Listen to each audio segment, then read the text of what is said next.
Ouais, Sylvain, on termine ça avec quelques poissons nageurs que tu affectionnes particulièrement au printemps. Particulièrement au printemps. Ouais. Si je suis pour lancer dans les tribuaires, ces places-là. Ou dans des endroits pas profonds, comme tu parlais tantôt, les baies de sable. Les baies de sable. Si, ce qui va arriver souvent, là, on va trouver un plateau qui va... Puis, j'affectionne pas les plateaux qui sont trop courts. J'affectionne les plateaux qui sont plus longs.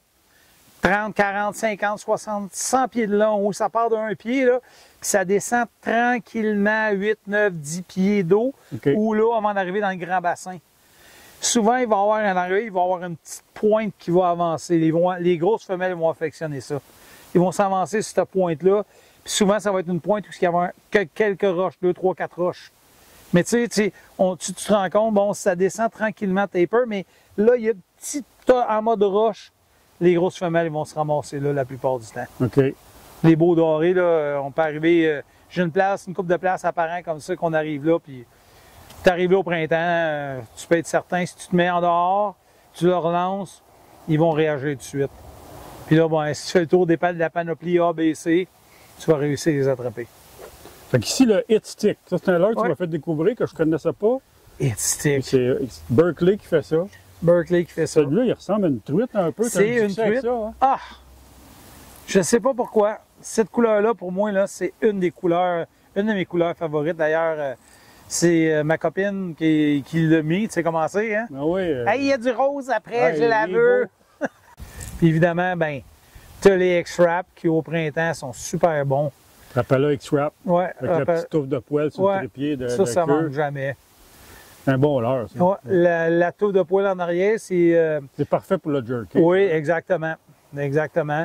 Puis évidemment, le Husky Jerk, moi le Husky Jerk, d'année en année, c'est un leurre qui me suit quasiment toute la saison au complet. Ce qui est le fun dans les Husky Jerk, c'est qu'ils sont pas si chers que ça. Ouais. Si tu regardes de toutes les leurres que Raphaël a fait, il y en a qui sont dispendieux. Ouais. Celui-là, il est comme resté abordable. Abordable, exactement. Là, puis il est vraiment efficace. Oui. Celui-là, le dos noir, les côtés argent, là, il m'en a donné beaucoup, beaucoup, beaucoup. Beaucoup à lancer. Puis un petit peu plus tard dans la saison, mettons, on parle fin juin, là, ben là, on va commencer à le traîner dans 11, 10, 11, 12 pieds d'eau. Tu mets un petit peu en avant ou comment? Pas tout, parce que ça descend 5-6 pieds. Okay, ça fait que les dorés le voient en masse. Ça le passe juste aux 2 pieds au-dessus de la tête et ils vont partir après. Quand on dirait quand ça le passe trop au même niveau, ils aiment ça venir chercher une coupe de pied. Ils aiment ça le voir comme ça, tu sais, puis comme un prédateur venir par en dessous, là. Fait que là, Husky Jerk, puis le Hit Stick, c'est la même chose, 4-5 pieds d'eau, là. Écoute, ces deux leurres-là, moi, je les affectionne énormément. Donc, beaucoup lancés, plus en début, puis plus tard, on peut traîner. Plus la saison avance, là, mettons, on parle de semaine en semaine, là, puis on est rendu au milieu juin, on arrive à la fin juin, à Saint-Jean-Baptiste. Là, je vais le traîner, là, je vais le mettre long de corde en arrière. Parce que ce que je me suis rendu compte, c'est que, tu sais, quand il y a 2-3 pieds d'eau, les dorés vont se tasser comme ça, ils vont passer à côté. Quand il y a 10 pieds d'eau, ils vont se tasser quand même. Mais par le temps qu'ils reviennent en arrière, je laisse beaucoup de cordes. Plus de cordes que normalement au printemps. Fait que quand il revient en arrière, ben là, mon leurre, il n'est pas rendu à eux autres. Il s'en vient passer à eux autres.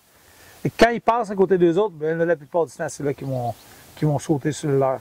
Mais beaucoup plus de cordes au printemps. Flatlining, on appelle en bon français. Là. Puis j'en laisse long, 100, 125 pieds. On laisse le temps au poisson de se replacer. Oui, là. en arrière, pour justement que quand l'heure va arriver, ou s'il n'est pas en arrière, il ne revient pas en arrière de toi, il va le voir passer de côté à lui.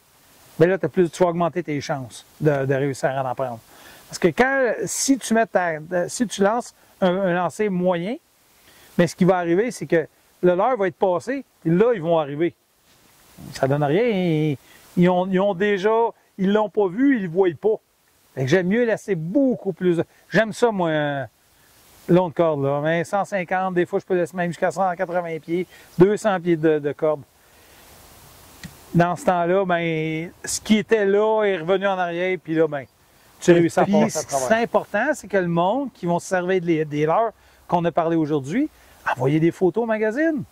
qu'on puisse les mettre. Absolument. Ben oui, le magazine est bien ouvert à ça. Absolument. On a d'ailleurs une chronique qui s'appelle 100% lecteur, qui est pour les lecteurs, pour les photos des gens. C'est bonne Absolument, idée, ouais. ça. Ça va nous faire plaisir de montrer que les gens ont eu du succès avec les techniques qu'on parle puis les leurs qu'on parle. Absolument. Je te remercie, Sylvain. Bien derrière, Richard. On se reprend bientôt pour un autre, on va en faire un autre bientôt sur le mois de juillet. Ouais. Ça marche, merci. Merci.